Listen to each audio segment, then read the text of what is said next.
कि हे वसुंधरे, जितने अन्न जल है मुझे आप प्राप्त करा दो। 1000 वर्ष व्यतीत हो गए, सभी भूख और प्यासे से तड़प रहे हैं, जीव जंतु चहकना बंद कर दिए हैं। हे वसुंधरे, आप प्रसन्न हो जाओ। प्रार्थना कर रहे थे। इसी प्रकार ना राम जी प्रार्थना कर रहे थे, हमें लंका जाने के लिए मार्ग दे दो। समुद्र प्रकट नहीं हुए। उस समय राम जी धनुष और बाण लेकर के खड़े हो गए, एक ही बाण में अब सुखा देंगे। तब बस समुद्र प्रकट होकर के कहते हैं, प्रभु मुझे क्षमा करना। आपके वानर सेना में नल और नील नाम के 2 सेना हैं। उससे आप राम के नाम उच्चारण लिखने को कहो और हर पत्थर में नाम लिख करके समुद्र में डालते जाए, मार्ग बन जाएंगे, पुलिया बन जाएंगे। इसी प्रकार जब पृथु जी के महाराज की प्रार्थना से वसुंधरा प्रसन्न नहीं हो रहे थे, तो धनुष और बाण लेकर के पृथु जी महाराज खड़े हो गए, अब तुम्हें हम जीवित नहीं छोड़ेंगे। तो वसुंधरा उसी समय गौ रूप में प्रकट हो गई। कहते हैं, पृथु जी महाराज, आपके वंशज है ना, इन्होंने बहुत अपमान किए, इसलिए मैं अदृश्य हो गया, सब मुझ में आकर के समा गए थे, क्षमा करना। आप धर्मात्मा राजा, इसलिए मैं आपके सामने गौ रूप में प्रकट हो गई। आपको जो चाहिए मेरे दोहन करो। आप मेरे दोहन करोगे ना, तो इसमें से बहुत सारे वस्तुएं निकलेंगे, जो चाहिए सब निकलने लग जाएंगे।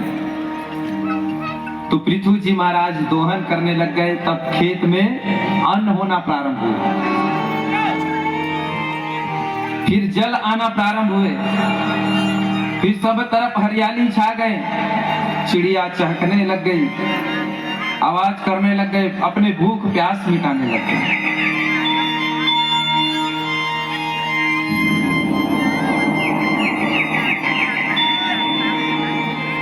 सुखदेव जी महाराज कहते हैं, राजा परीक्षित, अगर आप धर्म के कार्य पर आगे रहोगे, तत्पर रहोगे, तो परमात्मा आपके लिए मार्ग बनाते चले जाएंगे। जैसे पृथु जी महाराज धर्म के कार्य किए, प्रजा के पालन के लिए मन में विचार किए, गौ माता के रूप में वसुंधरा प्रकट हो गई और दोहन करने पर अन्न जल सब कुछ प्राप्त हो गए।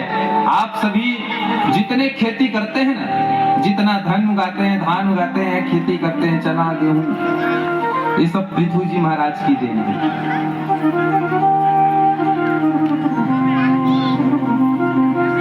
आजकल बड़ा सरल कर दिए है नहीं, कोई मेहनत करना नहीं चाहते।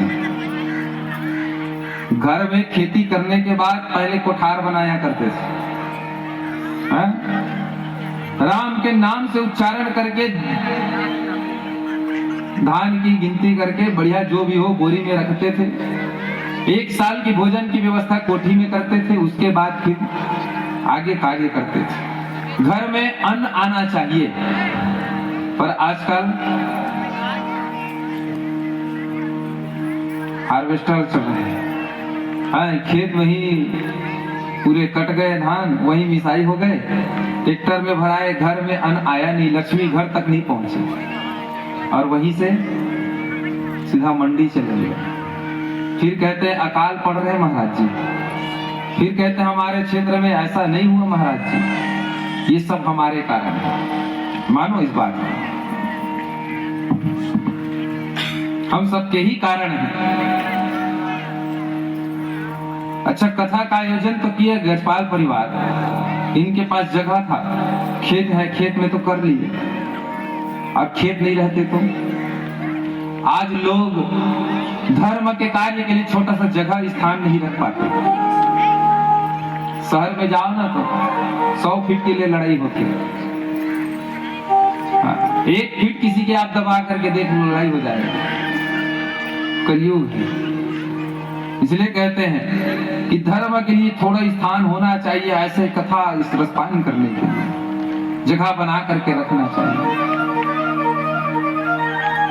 किसी ने बड़ा सुंदर लिखा है, कहते हैं सही बात, रामचंद्र कह गए सिया से ऐसा कलयुग आएगा और दरसा भाटा खेत बना सरना धान बोआएगा।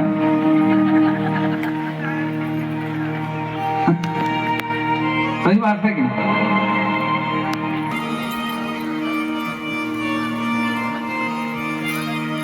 पृथु जी महाराज बढ़िया सुंदर अपने पूरे प्रजा का पालन किए, आनंद पूर्वक रहने लग गए।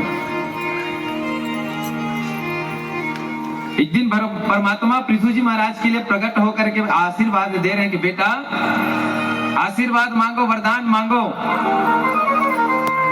आपने धर्म का कार्य कर रहे हैं, बड़े सबकी सेवा कर रहे हैं। जो धर्म की सेवा करते हैं ना, उनके लिए परमात्मा बहुत जल्द प्रसन्न हो जाते हैं। इसलिए मैं तुम्हारे लिए प्रसन्न हूं, वरदान मांगो।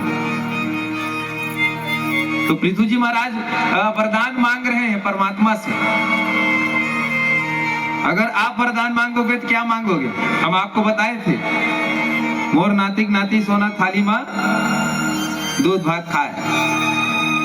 पृथु जी महाराज कह रहे हैं कि प्रभु अगर कुछ देना चाहते हैं आप ना, मेरे 2 कान हैं। कितने कान हैं? 2 कान। मुझे 10,000 कान दो। कितना कान? 10,000 कान दो। तो बोले इतना कान को क्या करोगे? बोले